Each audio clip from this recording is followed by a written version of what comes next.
Olá, meus amigos, minhas amigas, vamos continuar esse nosso mini curso sobre o Estatuto do Servidor Público Estadual do Rio Grande do Sul, consagrado pela Lei Complementar 10.098 de 94. Nesta aula, nós iremos abordar o título 3. O título 3 é o título que nós vamos trabalhar os direitos e as vantagens dos servidores, né? Digo para vocês, de todos os títulos desta lei, esta lei é uma lei enorme, né? Uma lei aí que tem 289 artigos, Nessa parte, o título 3, nós iremos estudar do artigo 62 ao artigo 176, 176. Com certeza aí, a maior parte de todo, é o capítulo de maior volume que nós temos, ok? Bacana. Professor, tudo bem, é o capítulo de maior volume. Em relação à minha vida funcional, gente, é muito importante, né? É muito importante. Então, aqui, nesse capítulo, que eu vou passar para vocês todos os direitos dos servidores públicos estaduais e, claro, as suas respectivas vantagens. E, além disso, o nosso foco principal da aula é o foco no concurso público, né? Com certeza, esse aqui também potencial questão de prova, né? O pessoal gosta muito de cobrar, as bancas examinadoras gostam de cobrar muitos direitos e vantagens. Bacana? Então vem comigo, vamos lá. Título 3, dos direitos e vantagens, né? Capítulo 1, do tempo de serviço, né? Professor, tempo de serviço, exatamente, são os dias trabalhados, né? Professor, o tempo de serviço é importante? Claro que é importante. Por quê? Porque o tempo de serviço, ele é um parâmetro muito utilizado, principalmente principalmente em duas situações distintas, que vai impactar diretamente a sua vida como servidor. Primeiro, tempo de serviço para o objetivo final, que é a aposentadoria, ó, a aposentadoria, né? Se você não tem tempo de serviço, você não pode aposentar. Então, um benefício previdenciário muito importante. Professor, tudo bem, mas tirando a aposentadoria, por que o tempo de serviço é importante? O tempo de serviço também é muito importante, né? Para critérios de promoção, tá? Então, critérios de promoção é muito importante também a contagem do tempo de serviço. Ah, professor, não estou entendendo, para mim é básico isso, tudo bem, eu sei que é básico, mas eu pergunto para você, você que principalmente é a primeira vez que estuda um estatuto, né? O tempo de serviço, o que é o tempo de serviço? O tempo de serviço efetivo é aquele tempo que ele está trabalhando, né? Que ele está trabalhando ali, que é conta, aquele dia é contado para quê? Para a aposentadoria e para a promoção. E aí, professor? Aí eu digo para você, você está de férias, né? Você entrou de férias, está gozando das suas férias, né? 30 dias de férias. Você está trabalhando? Não, você está de férias, você está em casa, está se divertindo, não está trabalhando. Mas esse tempo que você está de férias, este período que você está de férias, ele é contado como fosse efetivo tempo de serviço. Bingo! Olha a importância. Então, neste capítulo, capítulo 1 do título 3, nós iremos comentar aqui essa contagem do tempo de serviço, né? Vamos lá. Primeira informação importante, esse tempo de serviço será feito em dias, né? Olha aí. A apuração do tempo de serviço será feita em dias, né? Aos quais serão convertidos em anos. Olha aí. Convertido em anos, considerados estes como o período de 365 dias, né? Então, aí é a contagem de tempo de serviço, né? Então, isso aqui é muito importante. Então, é em dias, e para você, depois ele vai ser convertido em anos, e a fórmula vai ser o quê? Dias, anos, 365 dias, né? Bacana, sem muitas informações, é padrão no Brasil todo, né? Os dias de efetivo exercício serão computados à vista dos comprovantes de pagamento. Opa, comprovante de pagamento é o quê? É o lorite, né? Então, você tem um lorite ali. Se você tiver uma falta, por exemplo, será descontada essa falta, né? Então, é o pagamento, é o lorite aí que faz a contagem. Ou dos registros funcionais, né? Ou dos registros funcionais, ou seja, o legislador aqui passou os parâmetros de contagem, mas isso aqui é muito tranquilo, ok? Bacana, né? Vamos lá, artigo 64, né? Um dos artigos mais importantes dessa aula, né? Por quê? Porque aqui a gente vai falar de efetivo exercício. Professor, o que é o efetivo exercício, né? É como você não está trabalhando efetivamente, você não está na sua repartição, por uma série de motivos que nós vamos passar para vocês, e é considerado efetivo tempo de serviço. Um deles eu já disse para vocês, que é o quê? As férias, né? Então aqui nós temos aqui uma série de situações na qual o estatuto, né, trouxe essas possibilidades de contagem aí de tempo de serviço. Vamos lá, 64. São considerados de efetivo exercício os afastamentos do serviço em virtude de, olha só, efetivo exercício. Ele já fala que o cara não está trabalhando e está afastado, né? Primeiro motivo, já expliquei para vocês, é de férias, né? Férias aí, que é um direito, um benefício, um direito social consagrado pela Constituição Federal. Bacana? Então, férias, o servidor em férias, então você pode ficar tranquilo que esse período de férias é contado também, tanto para, é considerado tempo de serviço para aposentadoria, para promoção e assim por diante, né? Segunda hipótese, né? Casamento, até 8 dias consecutivos. Então, pode casar tranquilo, né? Que depois o casamento apresentando lá a certidão de casamento, você tem até 8 dias consecutivos aí para exercer, para você gozar aí da sua lua de mel, né? Terceiro, atenção, falecimento de cônjuge, ascendente, descendente, sogros, irmãos, companheiro, companheira, madrasta, padrasto, enteado e menor sob guarda ou tutela até 8 dias, né? Então, durante esse período, você vai ter dado essa concessão, você não trabalha, mas é considerado esse tempo como efetivo exercício, né? Todos esses benefícios aqui, gente, a gente vai estar falando no decorrer, inclusive, dessa aula, né? 4, doação de sangue. 1 dia por mês, mediante comprovação, né? Então, você pode ser doador de sangue, né? 1 dia do mês aí para comprovação. Esse cara aí, cara, eu como fui muito da área de recursos humanos, eu me deparei muito com essas situações, né? Claro que ele vai ter o abono da falta dele, né? Tem que levar lá a comprovação do atestado. O cara falta, né, cara? Às vezes o cara... E é muito golpezinho na administração pública, né? Uma sexta-feira, né? O cara tem um compromisso longo no final de semana, ele vai cedinho lá no Hemocentro, tup, né? Faz a doação lá, apresenta lá, pronto, ele vai ter o quê? 1 dia aí, né? Vem comigo, né? Exercício pelo servidor efetivo de outro cargo de provimento em comissão, exceto para efeito de promoção, promoção por merecimento, né? Então, opa, parou. Então vamos lá. Aqui cabe uma explicação para vocês aí. Aliás, cabe 2 explicações. Primeiro, eu vou colocar aqui a primeira parte dessa explicação, que é essa aqui, a primeira parte do inciso 5, né? Então marque aqui faça esses 2 risquinhos aqui para você entender o que eu vou explicar. Ó. Exercício do cargo do servidor efetivo. Então, o cara aqui é auditor, por exemplo. Tá? O cara é auditor. É o cargo de provimento efetivo. Ele fez concurso. Tá? Bacana. Né?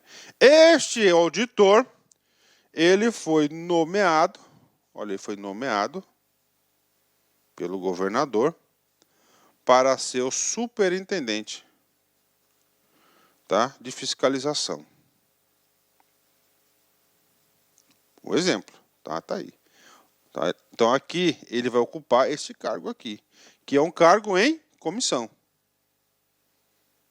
que está falando aqui? Está falando o seguinte, tá? Que este cargo que ele está ocupando aqui em comissão, ele vai sair lá do posto fiscal, lá da barreira, lá da sua efetiva fiscalização, tá? E ele vai ocupar esse cargo em comissão. Este cargo em comissão aqui, tá? O tempo que ele trabalhar como superintendente, vai ser contado o tempo de serviço, né? Para fins, para fins de promoção. Aí. Promoção por merecimento. Tá? Promoção por merecimento. Isso é muito importante, né? Ok. O que mais? E os outros também. Os outros também. Então ele tem, ó, aliás, exceto para o efeito, perdão, né? Exceto pelo efeito de, desculpa aí, né? É promoção por antiguidade. Perdão, né? E vamos colocar os outros aqui, né? Vamos colocar os outros aqui, que é também por aposentadoria.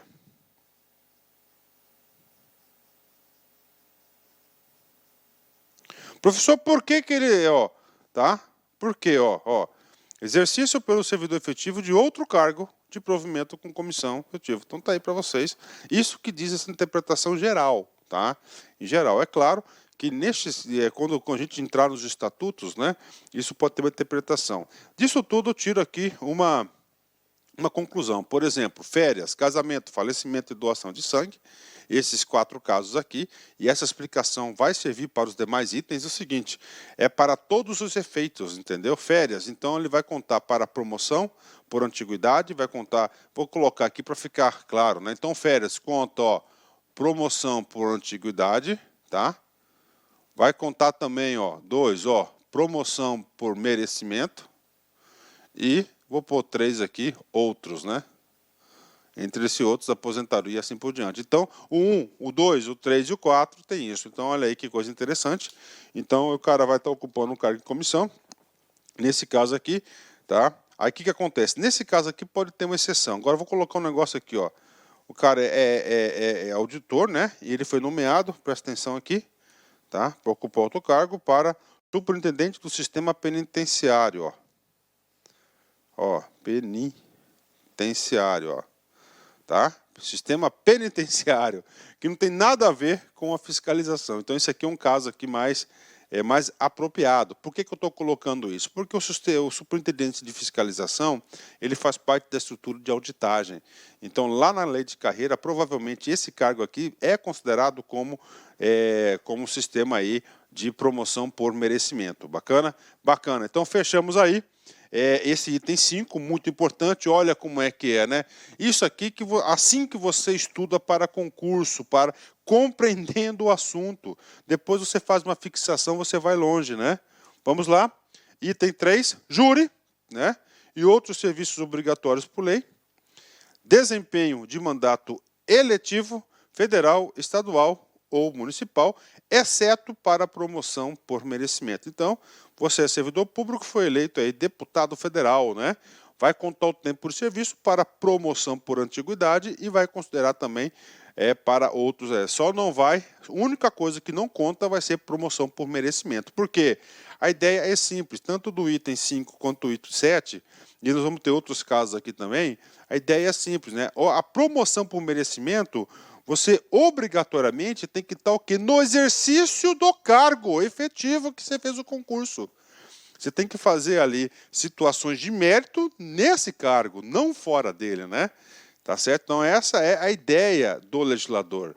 8. Missão ou estudo noutros pontos do território nacional ou no exterior, quando o afastamento houver sido expressamente autorizado pelo GOV e sem prejuízo da retribuição pecuniária. Ou seja, esse sem prejuízo da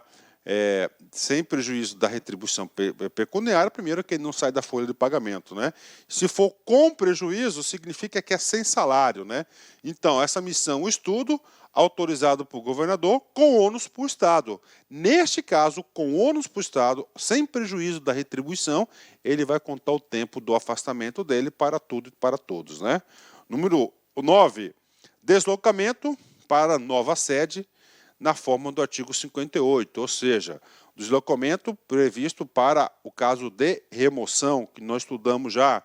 10, realização de provas, na forma do artigo 123, que é um benefício que está aqui no roteiro. Qual que é esse benefício? Uma concessão ao estudante para fazer provas e exames aí. O governo do estado aí concede esse benefício a eles, né?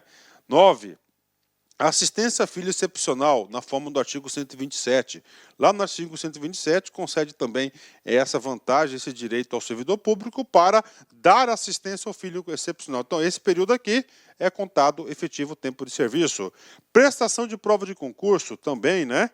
Participação em programas de treinamento, regularmente instituído, correlacionado às atribuições do cargo, né? Então, também participação de programa de treinamento é considerado. Por que, professor, que está colocando esse negócio aqui? Porque, às vezes, o cara tem que sair do seu local de trabalho e fazer um curso em outra instituição, por exemplo, né? Ele está lá fazendo um curso. Então, este curso pode fazer tranquilo que você não será prejudicado. Será considerado como tempo de serviço para tudo e para todos. Licença, né? Então, licença.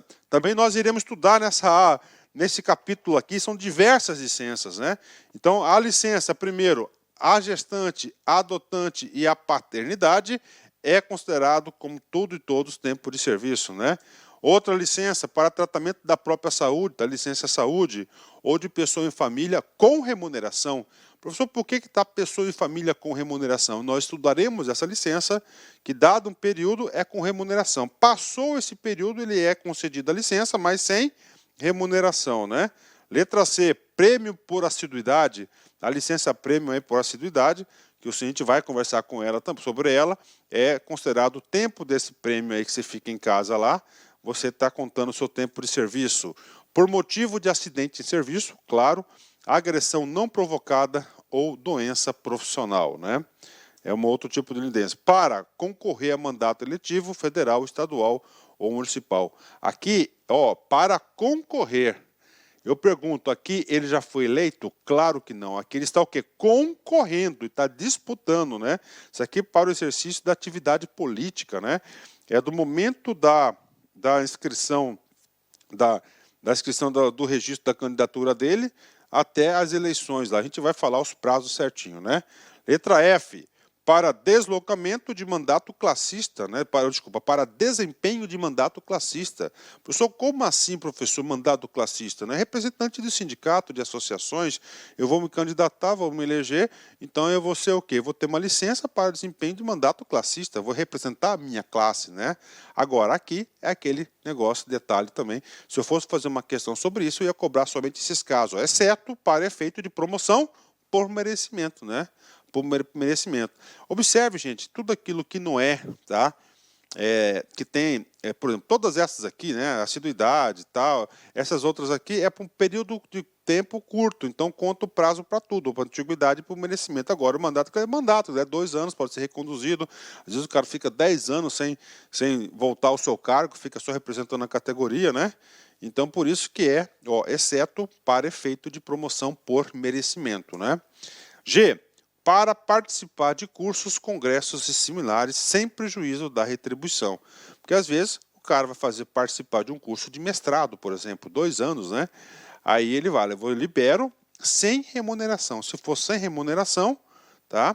Ele não conta agora com a remuneração, ou seja, sem prejuízo da remuneração, ele está vencendo, está recebendo, ele pode ir que vai contar o tempo. Então essas são as licenças, né? Vem comigo aqui, atestado médico, né? Moléstia devidamente comprovada por atestado médico até 3 dias por mês, mediante pronta comunicação à chefia imediata. Isso aqui eu gostei, né? Então, 3 atestadozinhos aí, né? De até 3 dias aí, um de 3 dias, ou 2 de 1, tá? Ou seja, esses caras aí, ele pode contar, né? Vamos lá. 16. Participação de assembleias e atividades sindicais, né? Às vezes, algumas convocações no horário de serviço, ele pode estar lá com o estatuto, né? Parágrafo único, vem comigo aqui. Constitui tempo de serviço para todos os efeitos legais o anteriormente prestado ao Estado pelo servidor que tenha ingressado sob a forma de contratação, admissão, nomeação ou qualquer outra, desde que comprovada o vínculo regular, né? Ó, vínculo regular. Então, vínculo regular é esse aqui, tá? Aqui, vínculo regular é o seguinte, né? Vamos supor que esse cara aqui, ó, em 2010, ele ingressou no serviço público, né? Ele ingressou aqui no cargo de, vamos colocar aqui, técnico, né? Aí. Um cargo de técnico, só como exemplo. Ficou nesse cargo de técnico até 2020, tá? Regularmente, através, e foi nomeado em aprovação de concurso público, por exemplo, né? Em 2020, esse cara, né, fez concurso e passou para o cargo de auditor, né? E está até hoje. Ou seja, o que ele está falando aqui? Ó? Constitui tempo de serviço para todos os efeitos. Então, este período aqui, ó, de 10 anos anteriores, que ele estava laborando pelo Estado no cargo de técnico, é considerado todos os tempos de serviço. Ó. Comprovado o vínculo regular. Aí, ó, regular, né? Não houve interrupção, né? Tá aí, do vínculo. Então, neste caso, é considerado o tempo regular, né? Pronto, bom, ótimo, né? Então, isso que significa essa situação aqui. Vamos lá? Artigo 65, tá?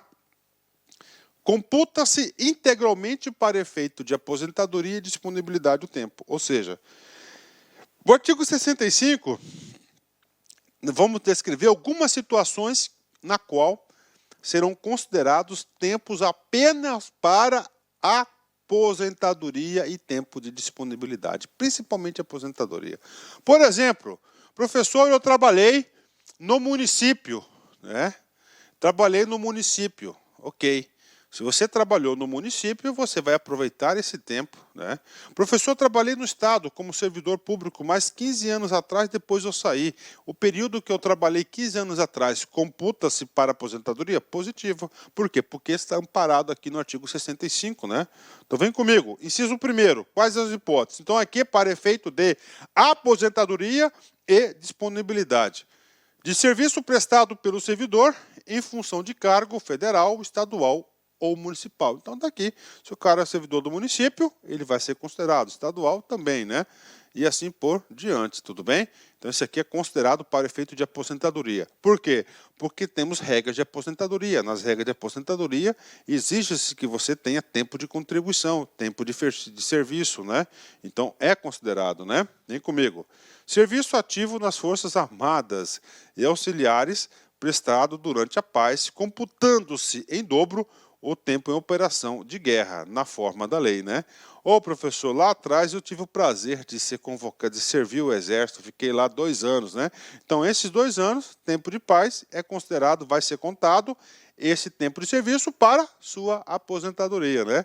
Se for guerra, o dobro, né? Ok, né? 3.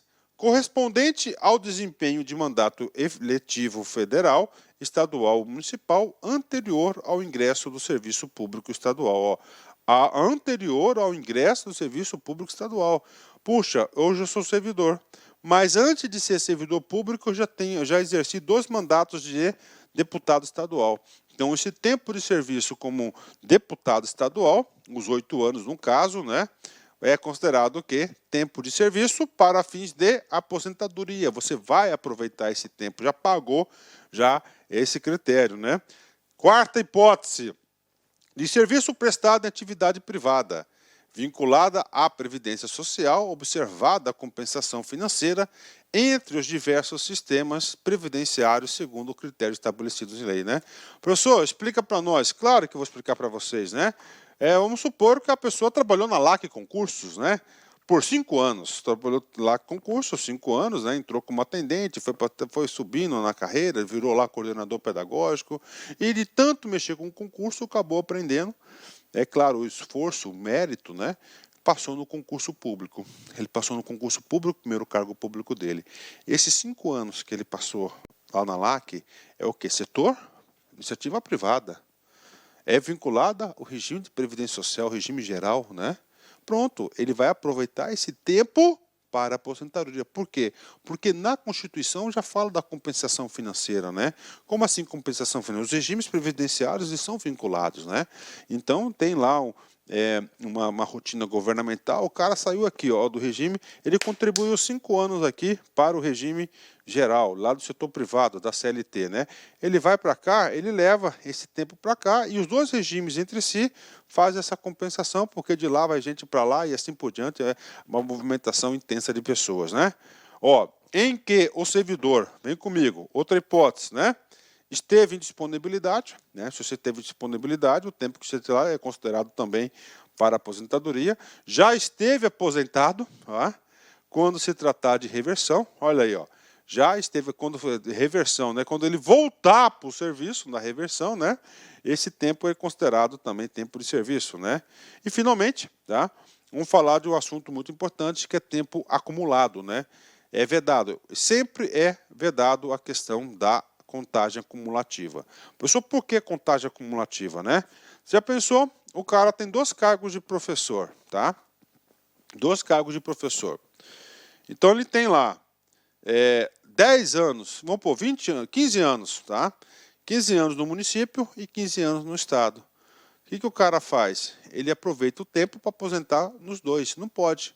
Você tem que aproveitar, mesmo que o professor seja possível aí a acumulação de aposentadorias, mas ele vai ter que ter o tempo no cargo do município e no tempo no cargo do professor. Então você não pode acumular tempo de serviço, tá? Não pode, né? Aí, ó.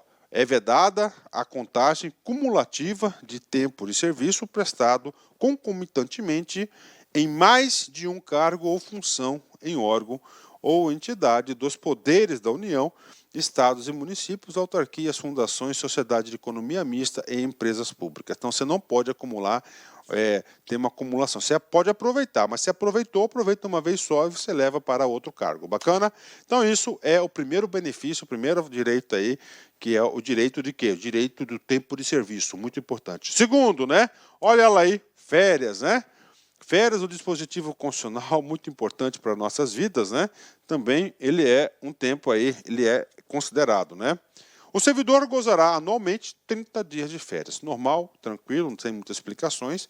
Para o primeiro período aquisitivo de férias, serão exigidos 12 meses de exercício. Então, antes de 12 meses, dificilmente você não pode tirar férias, porque você não adquiriu férias, né? Você não pode gastar aquilo que você já não tem, que não tem, né? Então, o primeiro período aquisitivo são de 12 meses de exercício, né? Vem comigo aqui.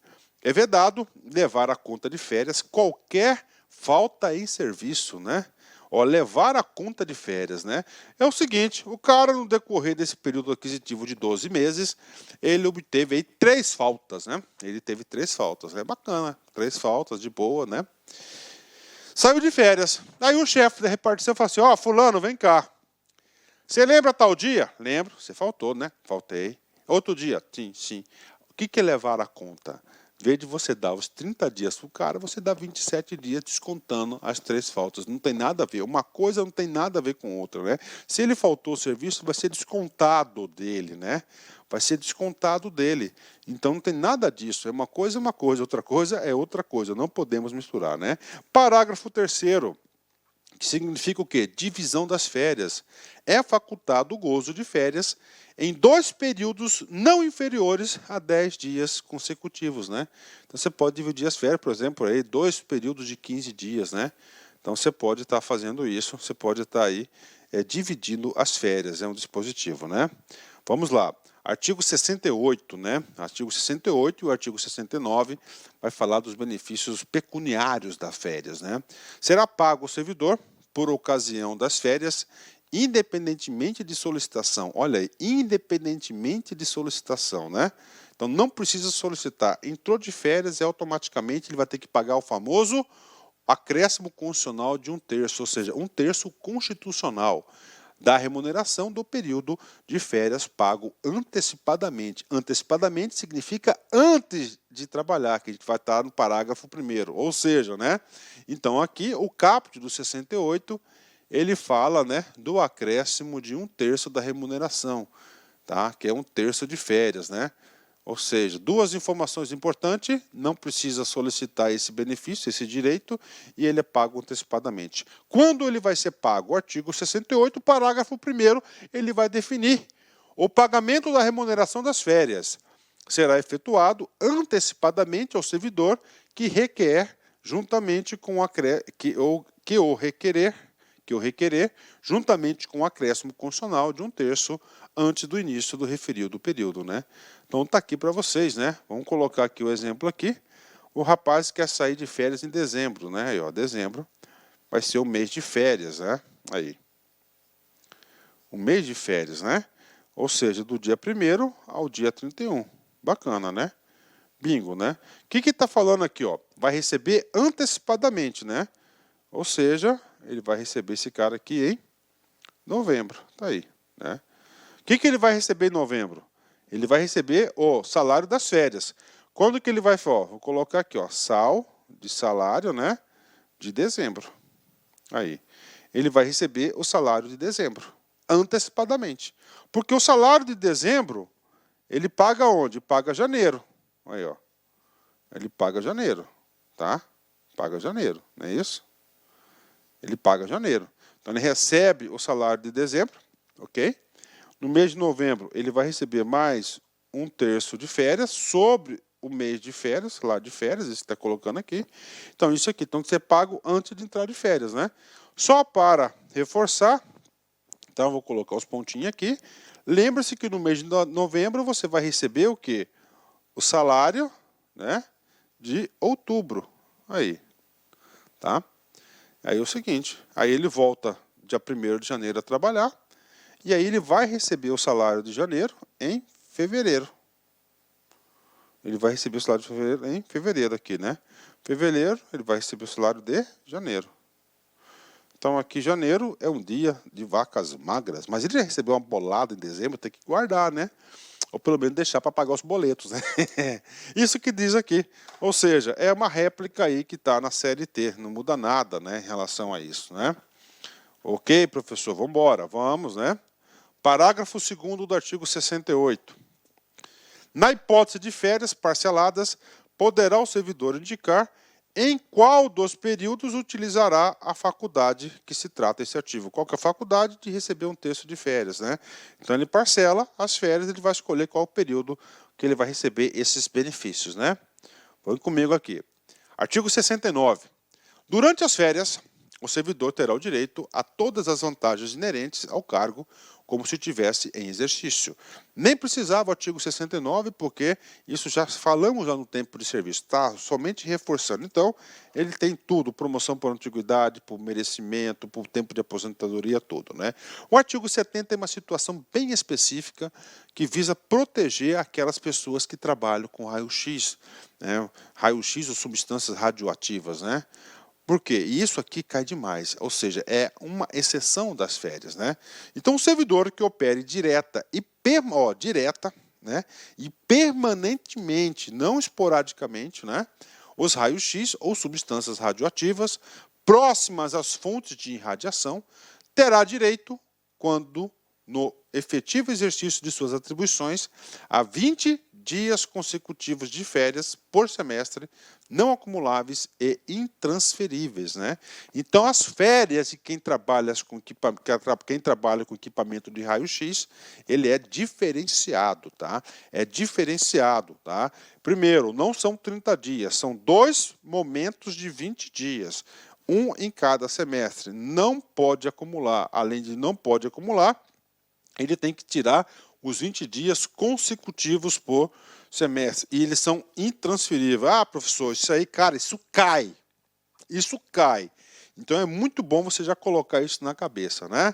Tudo bem? Vem comigo. Artigo 71. Por absoluta necessidade de serviço, e ressalvadas as hipóteses em que haja legislação específica, as férias poderão ser acumuladas até o máximo de 2 períodos anuais, né? Então é o seguinte, o artigo 71, qual que é o trabalho dele? Ele vai falar sobre acumulação de férias, né? Vamos lá, acumulação de férias. Segundo essa leitura seca do artigo 71, qual que é a conclusão que nós vamos tirar? Primeiro, o legislador, a administração pública deseja que não seja acumulada as férias, né? Não pode acumular as férias. Então tá aí, né? Então essa é a regra geral, ó. Agora, dá uma brecha. Qual que é a brecha? Por absoluta necessidade do serviço, ó, absoluta necessidade, somente se o serviço precisar, não pode dar férias para o cara, né?